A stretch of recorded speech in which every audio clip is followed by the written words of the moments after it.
자, 오늘은 정보보호 개요에 관해서 대략적으로 설명을 드리도록 하겠습니다. 자, 첫 번째 정보보호 이제 정의라고 하면 정보가 사용되는 모든 과정이에요. 그러니까 여기 보면 수집, 가공, 그다음에 저장, 검색, 송신, 수신 하는 이 모든 과정에서 정보가 훼손되거나 변조되거나 유출되는 것을 방지한다. 우리가 지금 이제 정보가 이제 데이터잖아요. 그 데이터가 훼손되거나, 그러니까 훼손된다는 거는 원래 있던 데이터를 정상적으로 이용하지 못하도록 만드는 거죠. 자, 변조된다는 거는 내용을 공격자가 원하는 내용으로 바꾸는 거고요. 유출된다는 거는 그 내용에는 아무 변화가 없이 그러니까 흔히 얘기하는 이제 도청이죠. 내용만을 밖으로 빼내는 것을 우리가 유출하는 것들을 방지하기 위해서 관리적, 기술적 수단을 개발하고 그러한 관리적, 기술적 수단을 실제 적용하는 것들을 우리가 정보보호라고 이야기를 해요. 이거를 조금 더 이제 줄여서 얘기한다면 이렇게 얘기해요. 정보의 기밀성, 무결성, 가용성, 인증성, 부인 방지. 요게 이제 우리가 얘기하는 정보보호의 5가지 요소라고 이야기하는 이 기능을 구현해서 제공해 주는 것을 우리가 정보보호라고 하고, 정보보호 시스템에서는 정보보호 관리, 컴퓨터 및 데이터 보안, 네트워크 보안, 정보보호 정책과 같은 내용들이 추가로 포함이 되어져야 된다. 그래서 이 각각에 대한 지금 여러분들이 공부를 할 때 이 각각에 대한 정의들을 다 기억을 하고 계셔야지 되고요. 그 다음에 이러한 정의가 기본적으로 제공이 잘 되고 있을 때 추가적으로 이제 이것만 다 제공한다고 정보보호가 이루어지는 것들은 아니고, 이런 것들을 또한 안전하게 구현하기 위한 컴퓨터 및 데이터 보안, 네트워크 보안, 특별히 이제 우리는 그 정보보호 쪽에서는 이게 제일 중요하다고 생각이 돼요. 이제 뒷부분에 그 이유를 설명을 할 텐데, 이 정보보호 정책과 같은 것들이 잘 수립이 돼서 적용되어져야지 된다. 이렇게 정의하고 있습니다. 자, 이제 하나하나 그 의미를 한번 보려고 해요. 정보의 가용성과 안전성 측면에서 정보보호란 무엇인가를 한번 고민을 해봐야 되는데, 이거는 정보의 활용과 통제 사이에 적절한 균형을 유지하는 행위를 의미해요. 여기서 활용이라고 하는 거는 가능한 한 자원, 이 자원이라는 거는 우리가 얘기하는 데이터일 수도 있고요, 시스템일 수도 있고요, 네트워크일 수도 있어요. 그러한 자원을 필요로 하는 사람이 손쉽게 얻을 수 있도록 제공해주는 것을 의미하고요. 통제라는 것은 정보에 위협이 되는 모든 요소들을 최소화하는 거예요. 이게 이제 그 정의를 정확하게 이해를 하셔야 되는 게, 우리가 이 통제 같은 거를 할 때 자꾸 왜 최소화하냐, 다 없애는, 이런 요소들을 다 없애지 왜 최소화하냐라고 하는데, 이게 사실은 이 활용과 통제 사이의 균형 때문에 그래요. 예를 들어서 이게 지금 정보의 활용이라고 하면 우리가 그걸 가용성, 실제로 얼마만큼 이용할 수 있는가를 의미하고, 정보의 통제라고 하면 그거는 안전성이라고 이해를 하고 있어요. 그런데 이 가용성과 이 안정성 사이에는 항상 트레이드오프가 있어요. 그러니까 안전하게 하기 위해서 모두 다 접근하지 못하게 만들면 그러면 가용성이 너무 훼손되고, 가용성을 좀 높이기 위해서 인증이나 이런 것들을 무시하게 되면 안전성에 또 문제가 생기죠. 또 다른 의미로는 우리가 안전성을 막 주장하다 보니까 여러 가지 장비나 시스템이나 이런 것도 다 도입을 해야지 되고 해서 비용이 올라가게 돼요. 비용이 올라가게 되면 얘는 사실은 이 비용을 다 누가 감당해야 되냐면 조직이나 아니면 개인이 감당을 해야지 되거든요.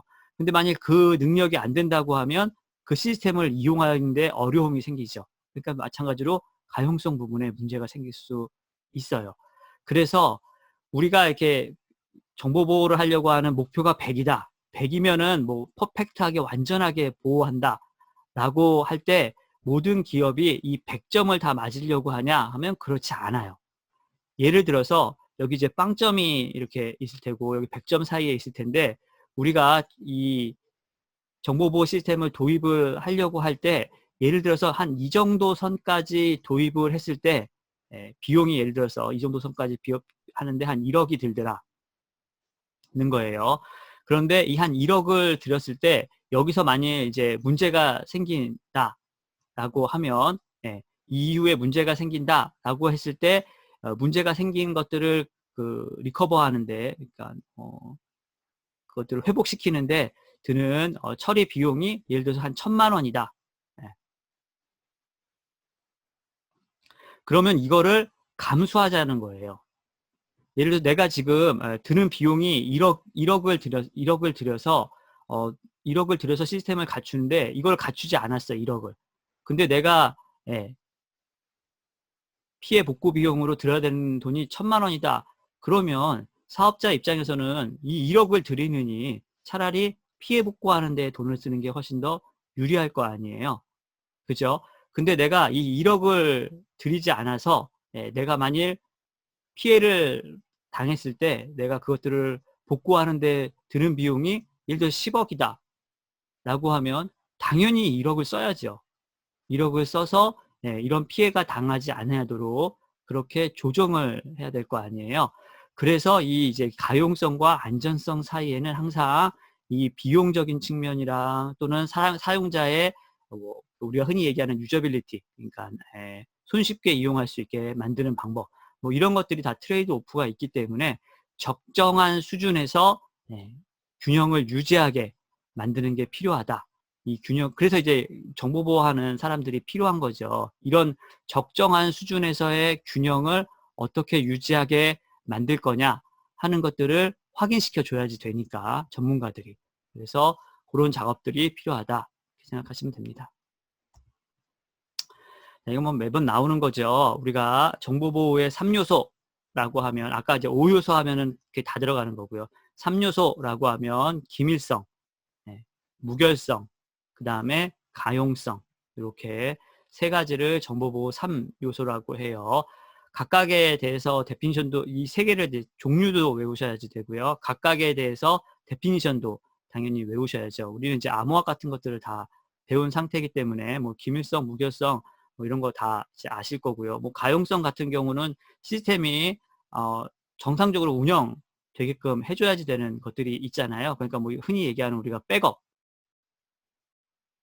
시스템 같은 것도 있을 수 있고 사고가 나면은 백업으로 빨리 전환시켜야지 되니까 뭐 이런 것도 있고 그 다음에 그 전원 공급망 뭐 이런 것들을 갖춰야 된다. 뭐 이런 것도 다 이제 가용성에 들어갈 거예요.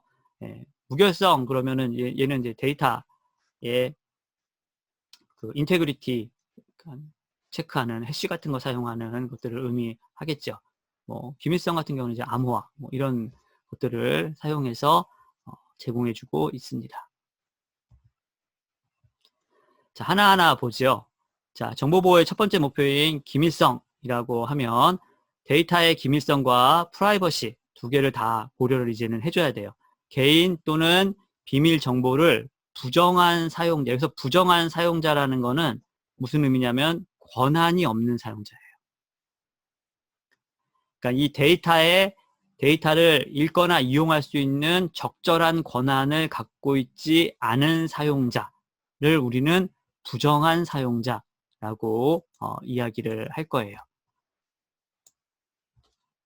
또한 이러한 사용자에게 그 데이터가 노출되지 않도록 관리하는 것을 의미해요. 자, 프라이버시라고 하면 개인에 대한 정보의 수집, 저장하는 행위 및 정보의 공개 범위, 관리 주체 등을 통제하거나 영향을 미칠 수 있도록 하는 것. 자, 이게 뭐냐면, 자, 홍길동이라는 사람의 정보가 있어요. 그 정보를 수집을 할 수 있는지 없는지, 그러니까 수집이 허용되는지 안 되는지, 그리고 그거를 수집을 하더라도 저장을 할 수 있는 권한이 있는지 없는지, 이러한 행위, 그러니까 수집하고 저장하는 행위도 관리 대상이고요. 또한 이렇게 수집되고 저장된 정보가 사용되어지는 공개 범위, 우리가 정보를 수집했다고 해서 그거를 마음대로 아무데나 사용하면 안 되잖아요. 그러니까 사용되는 공개 범위, 그 다음에 관리 주체라는 거는 이 데이터를 어떤 권한을 가진 누가 이것들을 예를 들면 관리하고 뭐 저장하고 하는지에 대한 정책들을 다 포괄해서 우리가 프라이버시라고 이야기를 해요.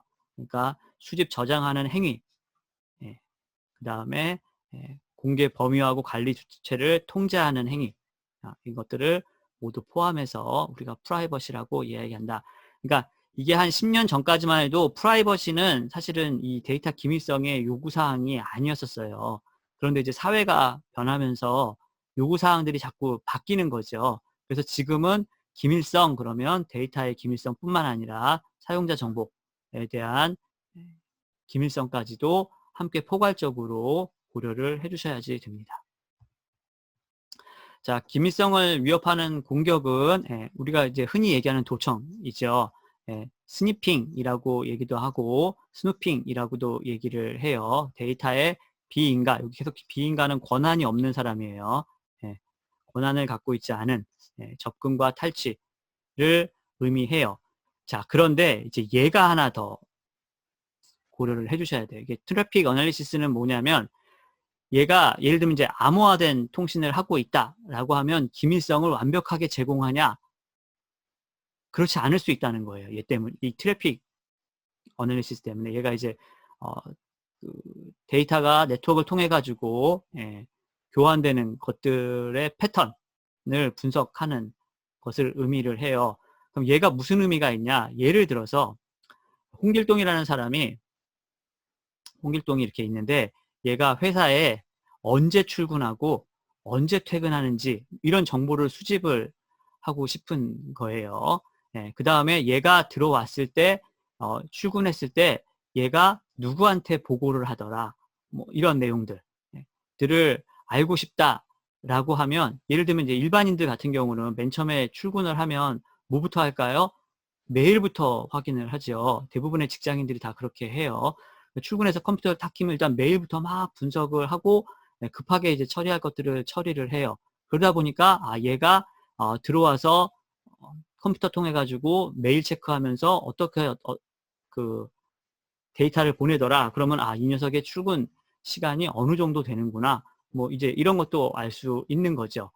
이러한 그 직접적인 정보는 아니지만 간접적인 정보를 대량으로 수집을 해서 그 공격하려고 하는 시스템이나 또는 사람에 대한 패턴들을 분석할 수가 있거든요. 그래서 이제 트래픽 어널리시스가 기밀성에 대한 공격 방법으로 지금 제한이 되어지고 있다. 이렇게 기억하시면 될 것 같아요. 자, 무결성은 네트워크를 통해서 송수신되는 정보의 내용이 불법적으로 생성, 변경, 삭제되지 않도록 보호되어야 된다. 이거 다시 얘기하면 데이터가 원본임을 보장할 수 있는 방법이 필요하다는 의미예요. 자, 제한적인 의미로 이제 두 가지를 생각해 봐야 되는데, 하나는 데이터 무결성이에요. 적절한 권한, 규정, 상태에 따라서만 정보를 변경할 수 있음을 보장해야 된다. 그러니까 이 데이터가 어떤 상태에서 어떤 권한을 가진 시스템이나 사용자에 의해서만 내용이 변경될 수 있다는 것들을 보장할 수 있어야지 돼요. 이 얘기는 뭐냐면, 이런 조건을 만족하지 않는 상태에서 데이터가 변경됐으면 그 변경된 것을 적어도 확인할 수는 있어야 돼요. 어디서 변경이 일어났구나. 이 데이터가 원본하고 다르구나. 는 것들을 확인할 수 있는 방안이 제공되어져야지 된다. 이렇게 보시면 되고요. 시스템 무결성 같은 경우는 시스템이 정상적으로 동작함을 보장해야 된다. 그러니까 여기 보면 시스템의 고의나 사고로 인해서 조작되지 않은 상태로 기능을 수행하고 있다는 것을 보장해 줘야지 된다. 그러니까 시스템 자체가 우리가 흔히 얘기할 때 이 공격자가 시스템을 먼저 장악을 하면 그 안에서 일어나는 모든 일들을 장악할 수 있는 거나 마찬가지잖아요. 그러다 보니까 요 시스템 무결성 자체도 전체적인 무결성에 포함돼서 고려해 줘야 된다. 이렇게 생각하시면 될 것 같아요. 자, 무결성 위협하는 공격으로는 메시지 변경하는 방법이 있고요. 메시지 가장. 이 가장은 이제 그 impersonation이라고 얘기하는 게 뭐뭐인 척하다. 이제 뭐 스푸핑도 비슷한 얘기죠. 우리가 흔히 얘기할 때 이게 여기 밥이 있고 여기 앨리스가 있으면 이렇게 둘이 원래는 통신하는데 여기에 다른 해커가 하나 포함이 돼서 얘를 단절시키고 이렇게 중계해주는 것을 우리가 impersonation 또는 스푸핑 이렇게 이야기를 해요.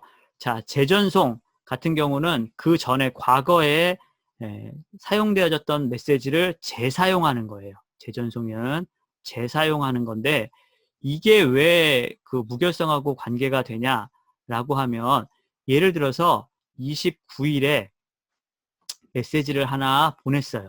A라는 사람이 B라는 사람한테 메시지를 보내서 이 B라는 사람이 그 어떤 시스템을 이용할 수 있어요. 허가해 줄게요. 라고 이 메시지를 하나 보낸 거예요. 이 허가 메시지를 지금 얘가 보관을 하고 있어요. 보관을 하고 있다가 원래는 이제 얘가 시스템을 이용을 하니까 이게 C라는 시스템을 이용할 때 이 허가된 걸 A가 허가했어요. 라고 해서 이렇게 보내줘서 내가 시스템을 이용을 하려고 하는 건데 이게 29일에만 허가해 준 거고 30일부터는 사용을 하면 안 된다. 라고 했는데 얘가 30일에도 예를 들면 이 허가 메시지를 보내는 거예요. 얘한테 과거에 받은 거를 이렇게 보내는 거죠. 그러면 얘가 이 허가 메시지를 보고 이거 A가 허가했네 라고 얘한테 이용을 승인하면 B의 이용을 승인하면 공격이 돼버린 거잖아요. 그래서 예를 들면 이제 이런 거 이제 재사용 같은 거를 금지하기 위해서 우리가 타임스탬프 또는 우리가 세션 넘버 이런 기술들을 이 패킷 안에 같이 넣어서 보내고 있습니다.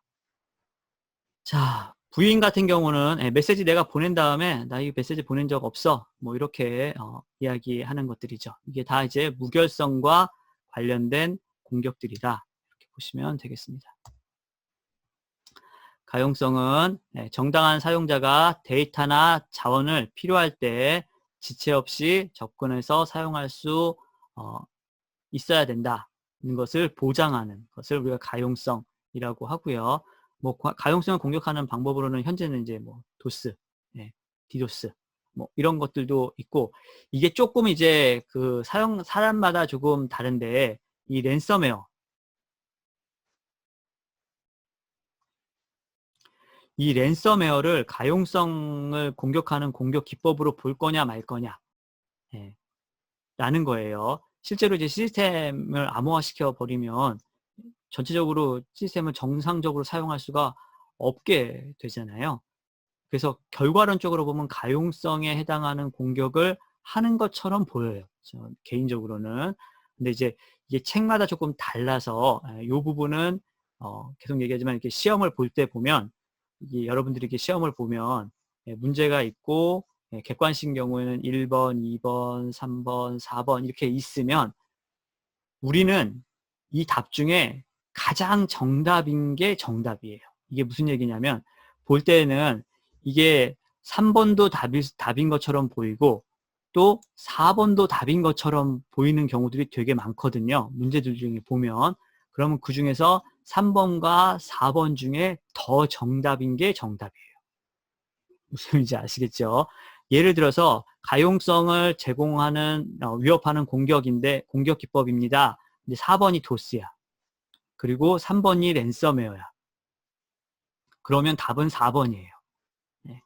근데 예를 들어서 뭐 여기 1번, 2번, 4번이 전혀 다른 것들이에요. 예를 들면 뭐 전자서명, 암호화 뭐 이런 식으로 돼 있어요. 그러고는 아닌데 여기 랜섬웨어가 있어. 그럼 랜섬웨어가 정답일 수도 있다는 얘기예요. 그래서 가장 정답인 보기 중에 더 정답인 게 정답이다. 이렇게 이해를 해주시면 돼요. 자, 정보보호 관리예요. 보호되어야 할 정보가 의도하지 않은 비인가자에게 노출되거나 불법적으로 제공하면 위험을 초래할 수 있어요. 그러므로 이 정보는 항상 관리되어져야지 돼요. 이제 이 관리의 범위 뭐 이런 것들도 이제 생각을 해보셔야지 되는데, 정보보호 관리 시스템은 정보통신 서비스 제공자가 정보통신망의 안전성과 신뢰성을 확보하여 정보 자산의 기밀성, 무결성, 가용성을 실현하기 위한 관리적, 기술적 수단과 절차 및 과정을 체계적으로 관리하고 운영하는 체계, 그러니까 정보보호 서비스를 제공하기 위한 체계적인 관리 운영을 정보보호 관리 시스템이다 라고 의미를 해요. 그러니까 내가 제공해주는 서비스가 어떤 서비스냐에 따라서 이 정보보호 관리 시스템은 구성하는 방법이 다를 수 있고요. 우리나라에서는 2010년부터 ISMS, 지금은 이제 통합 됐죠. 요것들이 의무적으로 지금 시행이 되고 있다. 이렇게 기억을 하시면 됩니다. 그래서 정보보호 관리는 기술적, 물리적, 관리적 보호 대책으로 구분되고, 이게 기술적, 뭐 예를 들어서 암호화, 뭐 이런 거고요. 물리적 보호 대책, 예를 들면 그 암호화 키 같은 거를 누가 어떻게 관리할 거냐, 는 거죠. 어떻게 관리할 거냐. 그리고 관리적 보호 대책, 그 키는 뭐 며칠에 한 번씩 갱신되어야지 되고, 어디에 보관돼야 되고, 누구의 승인을 받아야 되고, 이런 것들이 필요하다는 거죠. 이 세 개가 이렇게 유기적으로 다 제공이 되어져야지 우리가 정보보호 관리 대책이 안전하게 구성이 되어져 있다. 이렇게 이야기를 할 수 있습니다. 자, 일단 첫 번째 기술적 보호를 생각을 해보면 정보통신 시스템, 통신망, 데이터 정보 보호를 위해 가장 기본적인 아까 레이어 중에서 가장 첫 번째 레이어가 되는 아이죠. 그래서 이 기술적 보호 대책이라고 하는 거는 접근 통제 적용, 암호 기술 구현, 백업 체계 구축과 같이 기술적으로 이렇게 단위 기술들을 제공을 해주는 부분이다라고 보시면 되고요. 정보 시스템 자체의 보안성이 강화된 시스템 및 소프트웨어를 사용하도록 권고하고 있어요. 그러니까 내가 예를 들면은, 그러니까 이게 다 개별적으로 지금 되는 거예요. 접근 통제 기술이 필요하고, 암호화 기술이 필요하고, 인증 기술이 필요하고, 백업 기술이 필요하고, 이런 이제 기술들을 하나하나 필요에 따라서 도입할 수 있게끔 제공을 해주는 거다. 이렇게 보시면 될 것 같고요. 자, 물리적 보호 대책은 저러한 기술들이 있다고 해도 화재, 수해, 지진, 태풍과 같은 자연재해로부터 정보 시스템이 위치한 정보 처리 시설을 보호하기 위한 재해 대책이 필요해요. 뿐만 아니라 불법 침입, 테러, 공격 등으로부터 정보 시스템을 보호하기 위한 출입 통제 시간 장치 같은 물리적인 대책도 필요해요. 이러한 대책들을 우리가 DRP, 요거 용어 외우셔야 돼요. 그 다음에 BCP라고 얘기하는데, DRP는 재난 복구 계획. 그러니까 말한 것처럼 예를 들면 지진이 일어났어. 그거 어떻게 복구할 거냐. 이런 거예요. BCP는 사업 연속 계획이라고 해요. 그러한 일이 일어났을 때 어떻게 백업으로 빨리 돌릴까. 뭐 이런 거죠. 예를 들어서 우리가 이거 이제 해외에서는 이거 굉장히 중요하게 생각을 하는데 아직 우리나라에서는 여기까지는 지금 크게 시험 범위로 많이 언급은 안 되고 있는데 해외에서는 되게 중요해요. 예를 들어서 우리나라에 지금 이렇게 그 한반도가 이렇게 있으면 여기 지금 포항이나 이쪽 지역에 예를 들어 지진이 일어났어요. 예. 그러면 여기에 내가 만일 데이터 센터를 이렇게 갖고 있다라고 하면, 얘가 지금 데이터 센터예요. 어떤 회사의 데이터 센터가 요 지역에 있었어요. 그런데 여기에 지금 문제가 생길 거를 감안을 해서, 여기서 조금 떨어진 한 요 정도에다가 지금 데이터 센터, 백업 센터를 만들어 놨어요. 그러면 이게 이제 적당한 거냐라고 하면, 예를 들어서 지진이나 뭐 이런 사고가 일어났을 때 요 사고, 요 재해의 범위가 어느 정도까지 될 거냐는 거예요. 예를 들어서 그 범위가 적당한, 예를 들면 우리나라에서 자주 일어나는 정도로 봤을 때 그 범위가 여기에 포함된다라고 하면, 이 데이터 센터가 사고가 났을 때 여기 이 백업 센터도 지금 사고가 날 수 있잖아요. 그래서 이러한 그 백업 센터나 이런 것들을 구축을 할 때는 특정한 재난이 어느 지역에 발생을 했을 때 그 재난의 영역을 벗어난 곳에다가 이렇게 만들어 놔야지 돼요. 예를 들어서 지금 서울에 이제 은행이나 이런 것들이 많은데, 서울의 은행권 같은 경우는 이제 백업 센터가 예를 들면 분당에다 다 이렇게 만들어 놨다. 그러면 서울과 분당 사이에 이 거리가 적절히 서울에서의 위험 요소로부터 분당은 안전한지, 이런 것들을 이제 고려해서 데이터 센터의 백업 센터 같은 것들을 만들어야지 되거든요. 그런 것들을 그 정책적으로 기한할 수 있게 해주는 기술들을 우리가 재난복구계획, 사업연속계획이라고 이야기들을 해요.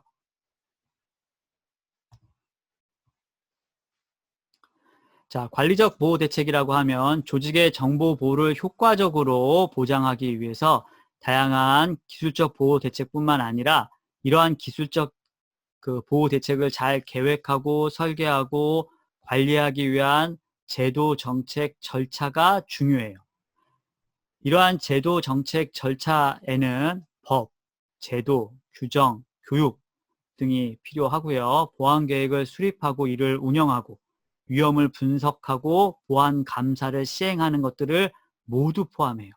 그러니까는 여기 보는 것처럼 어떤 기술들이 뭐 암호화 기술 있고요, 접근 통제 기술 있고요, 이런 것들이 아무리 있다고 해도 얘네들을 어떻게 적용할 거냐,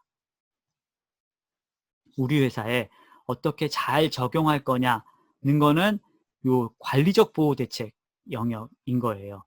그래서 필요한 규정도 다 만들어야지 되고요. 사람들 주기적으로 교육도 시켜야지 돼요. 뭐 예를 들면은 시스템 운영하는 교육뿐만 아니라 개인정보 보호 관련된 교육, 이런 것들도 다 시켜야지 되는 거예요. 그리고 보안 계획도 수립해야 돼요. 그러니까 사고가 났을 경우에 어떤 절차를 따라서 그 사고에 대응해야 된다라거나, 또는 그 우리 조직의 정보보호 관련된 거에 책임자는 뭐 1차는 누구, 2차는 누구, 최종은 누구, 이런 식으로 계획이 다 수립되어져야지 되고, 이렇게 이제 수립된 거를 가지고 우리 회사에는 어떤 위험이 존재를 하는데 이렇게 정책을 수립을 해서 이러한 위험을 어디까지 우리가 막을 것이다. 그리고 보안 감사를 통해서 실제로 이런 것들이 제대로 운영이 되고 있는지 없는지도 주기적으로 확인을 해봐야지 돼요. 특별히 이제 시험 문제에 자주 나오는 게 이 내용이에요. 내부자. 우리가 실제로는 이제 외부에서 들어오는 공격이나 이런 것들은 시스템이 굉장히 잘 막을 수 있는 방법들이 있는데, 이 내부자 부정행위는 사실은 막기가 되게 어렵거든요. 그래서 이 내부자 부정행위를 방지하기 위한 방법으로는 교육이 제일 효과적이라고 이야기를 해요. 그러니까 내부자들한테 주기적으로 계속해서 정보보호 관련된 교육들을 시키는 거예요. 그러니까 우리가 어떤 절차를 잘 따라야 되고, 당신이 이것을 위반했을 때 어떠한 책임을 묻게 될 거고, 뭐 이런 것들을 계속 주입을 시키는 거죠. 주입을 시켜서 스스로 조심할 수 있게 하는 방법이 가장 효과적인 방법이다라고 이야기를 해요. 우리가 볼 때는 뭐 기술적인 것도 아니고 그냥 교육시켜도 되겠느냐라고 하지만, 실제로는 이 교육을 가장 중요한 요소로 생각을 하고 있다. 이렇게 기억하시기 바랍니다. 자, 보안 서비스라고 하면 시스템의 적절한 보안이나 데이터 전송 보안을 보장하는 통신 개방 시스템의 프로토콜 계층에서 제공되어지는 서비스라고 할 수 있고요. 예, 보안 정책을 실제로 구현하는 것들이다. 이렇게 보시면 되겠습니다.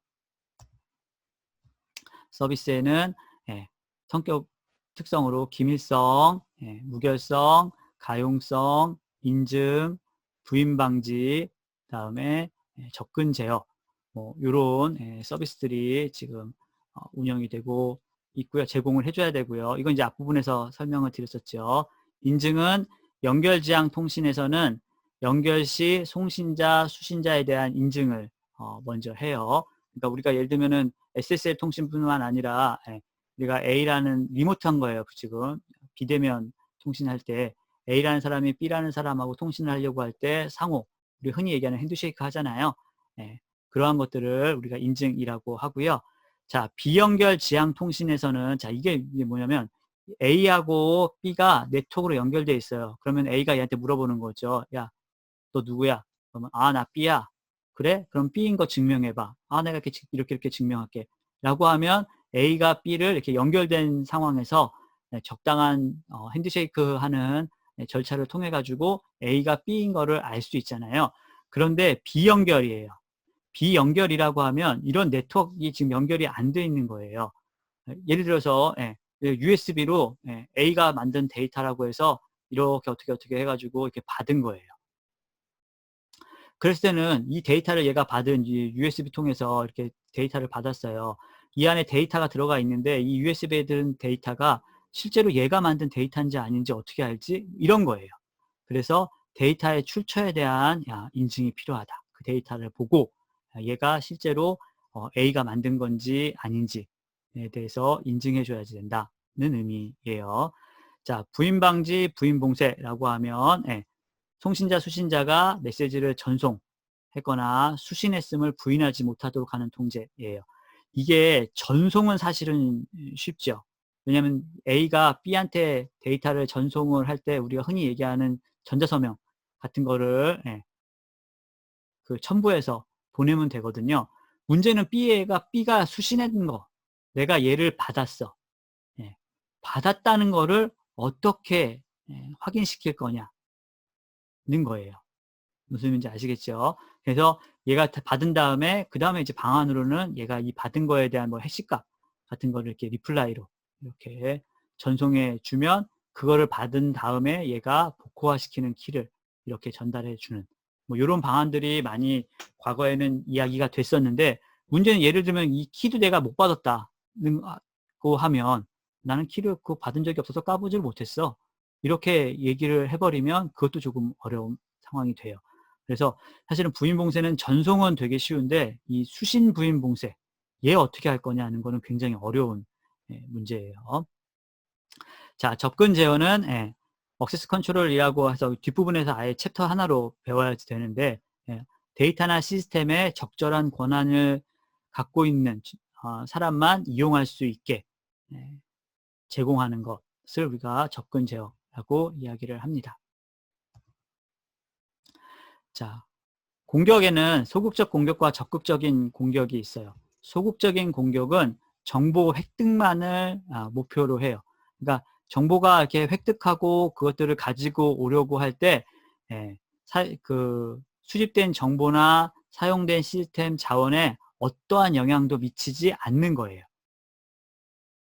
우리가 얘기하는 도청, 트래픽 분석 이런 거는 실제로는 이 공격을 하고 있다고 해도 서비스를 이용하는 데에는 아무 지장을 초래하지 않는 거죠. 자, 적극적인 공격은 데이터를 변조하거나 시스템에 영향을 미치는 거예요. 이거는 정상적인 서비스가 운영되는 거를 방해하겠다는 거죠. 그래서 무결성 또는 가용성에까지 영향을 끼치는 공격을 우리가 적극적인 공격이다. 이렇게 이야기를 하고 있습니다. 그래서 공격의 종류, 그다음에 거기에 대한 위협 대상, 뭐 이런 것들도 정리해서 다 암기하고 계셔야 될 것 같아요. 자, 시점별 통제라고 할 때 통제라는 거는 취약점을 감소시키거나 억제하기 위해 사용되는 메커니즘이에요. 어떠한 취약점으로 인해서 그 취약점으로 인해서 발생할 수 있는 사고들이 있잖아요. 이러한 취약점 자체를 감소시키려고 하는 걸 우리가 통제라고 하는데 요 이제 세 가지 종류가 있어요. 첫 번째는 예방 통제예요. 사전에 위협이나 취약점을 점검해서 미리 이런 것들을 감소시키려고 하는 거고요. 탐지 총재는 실제로 위협이 발생했을 때 그거를 빨리 탐지하는 통제예요. 얘네들은 그러니까 예방 같은 경우는 아직 사고가 안 일어난 거예요. 예. 탐지 통제 같은 경우는 사고가 일어나는 거를 빨리 알아내는 방법들이고요. 교정 통제 같은 경우는 이렇게 탐지 통제를 통해서 탐지된 위협이나 취약점에 대해서 어떻게 대처할 거냐는 거예요. 그러니까 이제 시점별로 다른 거죠. 얘는 미리 해놓는 거고 얘는 발생했을 때 그거를 빨리 발견하는 거, 그리고 발견된 거에 어떻게 효과적으로 대응할 거냐는 요 예방, 탐지, 교정 통제로 설계되어져 있다 이렇게 보시면 되겠어요. 뭐 내부 공격, 외부 공격, 이 말 그대로 내부자에 의해서 이루어지는 공격들이죠. 아까 얘기한 것처럼 실제로는 내부자 공격을 막기가 쉽지 않거든요. 내부자에게 시스템 자원 정보 접근은 허가되나 허용된 권한 이상으로 사용하려고 시도하는 공격을 이제 막아야지 돼요. 예를 들면은 그 문서가 있으면 이 문서를 읽는 것까지는 가능해. 근데 수정은 못 해야 돼. 뭐 이런 거. 그럼 이 수정을 못하게 어떻게, 읽었는데 수정 못하게 어떻게 할 거냐. 읽는 건 되는데 반출하는 거는 안 돼. 이거 벌써 읽어가지고 갖고 있는 자료를 몰래 가지고 나가는 거 어떻게 막을 거냐. 뭐 이런 것들을 설계하기가 그렇게 쉽지 않다는 거예요. 자, 외부 공격은 보안 경계 외부에 존재하는 공격자, 우리가 흔히 얘기하는 외부자죠. 에 의해서 되는 공격이에요. 공격자는 허가되지 않은 접근 권한을 사용하려고 시도한다라고 하지만 이런 외부 공격 같은 경우는 사실은 시스템적으로 막을 수 있는 되게 많은 방법들이 제공이 되어지고 있어요. 자, 보안 용어를 이제 조금 그 정리를 한번 하셔야지 돼요. 자, 자산은 보호돼야 될 대상을 우리가 자산이라고 할 거고요. 위협은 손실이나 손상의 원인이 될 가능성을 제공하는 환경들의 집합이에요. 얘는 실제로 지금 어떤 사고가 일어나는 게 아니라 사고를 일으킬 만한 애들을 우리가 위협이라고 이야기되고요. 취약점은 이 위협의 이용 대상을 우리가 취약점, 이 위협이 실제로 어디에 존재하는지 하는 것들을 의미하는 게 취약점이고요. 위험은 여기서 이제 이런 위협들이 있을 때 자산에 발생 가능한 손실의 기대치를 우리가 위험이라고 그래요. 예를 들면 데이터가 외부로 불법적으로 유출될 수 있다. 그러니까 예를 들면 암호화되어 있지 않기 때문에 유출될 수 있다는 거는 위협이에요. 그러면 그 취약점은 어디서 갖고 있냐? 예를 들면 DB 뭐 이런 데서 갖고 있을 수 있겠죠. 그랬을 때 그 데이터가 외부로 유출됐을 때 손실이 얼마만큼 될 거냐는 거는 위험이에요. 그 데이터가 뭐 예를 들어서 설계서 같은 게 유출이 돼서 전체적으로 사업에 경쟁자가 생기게 된다. 그래서 뭐 연매출이 어느 정도 떨어질 것 같다. 이런 건 다 위험인 거예요. 그래서 우리가 흔히 그 위험을 계산할 때 자산의 가치, 위협의 종류, 취약점 이런 것들을 다 고려해서 이게 사실은 뭐 곱하기가 별로 의미는 없어요. 근데 이 세 개를 다 고려를 해서 우리가 위험을 판단해야 된다. 이렇게 생각하시면 됩니다. 자, 노출은 위협 주체에게 손실을 드러내 보이는 경우, 실제로 이제 위협이 발생할 수 있는 가능성들을 우리가 노출이라고 하고요. 자, 주의해야 되는 게 잔여 위험이에요. 잔여 위험은 우리가 정보보호 대책을 구현한 후 남아있는 위험이에요.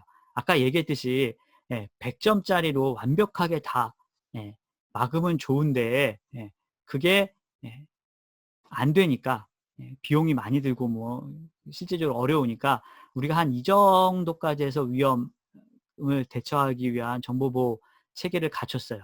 그러면 요 정도는 지금 잔여 위험이 되는 거예요. 여기는 다 보호가 웬만큼 되는 수준인데 아직 요만큼은 지금 보호가 안 되고 남은 거잖아요. 우리 회사에. 그러면 걔를 우리가 잔여 위험이라고 하고, 이 잔여 위험은 기업에서 받아들일 수 있을 만큼의 수준으로 위험을 감소시키기 위한 보안 대책이나 대응을 구현하고 난 후 남은 위험이에요. 그러니까 내가 이 정도까지는 감소시킬 수 있어. 그리고 그 감소시키는데 드는 비용을 우리가 지불할 수 있어. 그런데 그 이상은 지불 못해 라고 했을 때 그 나머지 구현하지 못한 것으로 인해서 발생할 수 있는 위험을 우리가 잔여 위험이다 라고 이야기를 하고 있습니다. 다계층 보안이라는 것은 이게 한 가지 종류만으로 보호하는 게 아니라 여러 가지를 겹쳐서 사용을 해서 조금 더 안전하게 만들겠다는 게 다계층 보안이고요. 사회공학은 우리가 뭐 얘기하듯이 기술적인 게 아니라 사회에서 사람들 간의 관계 이런 것들을 악용해서 정보를 수집하고 공격에 활용하는 것을 우리가 사회공학적 기법이라고 이야기를 합니다. 가장 약한 링크의 원칙은 우리가 예를 들면은 회사에서 A라는 시스템도 갖추고요, B라는 시스템도 갖추고요, C라는 시스템도 갖췄어요. 정보 보호를 위해서. 그래서 얘는 대충 정보보호 정도로 봤을 때 그 완성도, 완벽함을 봤을 때 얘는 한 90점 정도 돼요. 한 10개의 공격 중에서 한 9개는 막아줘요. 얘는 한 50점 정도 돼요. 얘는 한 80점 정도 돼요. 그러면 우리 전체 시스템의 점수는 몇 점이냐라고 하면 50점이라는 거예요. 왜냐하면 정보보호 같은 경우는 시스템에서 하나만 뚫려도 전체가 다 뚫리잖아요. 예를 들면 인증이 뚫려버리면 그 다음부터 뭐 암호화하거나 뭐 이런 것들도 다 문제가 생길 수 있으니까. 그래서 어떤 하나의 제어 수단이 실패가 전체 보안의 실패로 나타나기 때문에 우리가 갖고 있는 보안 시스템 전체 중에서 가장 약한 링크, 가장 약한 곳, 그곳이 우리 전체 보안의 점수다. 우리 전체 보안 시스템의 강도다. 이렇게 이야기를 하고 있습니다. 뭐 문제들이 이렇게 이제 주어지기는 하는데요. 뭐 이런 것들은 한 번씩 여러분들 책에 이제 최신 문제가 더 많으니까 그런 것들은 뭐 이런 건 그냥 주어지는 문제죠. 한 번씩 보고 문제 같은 것들을 풀어보시기 바랍니다.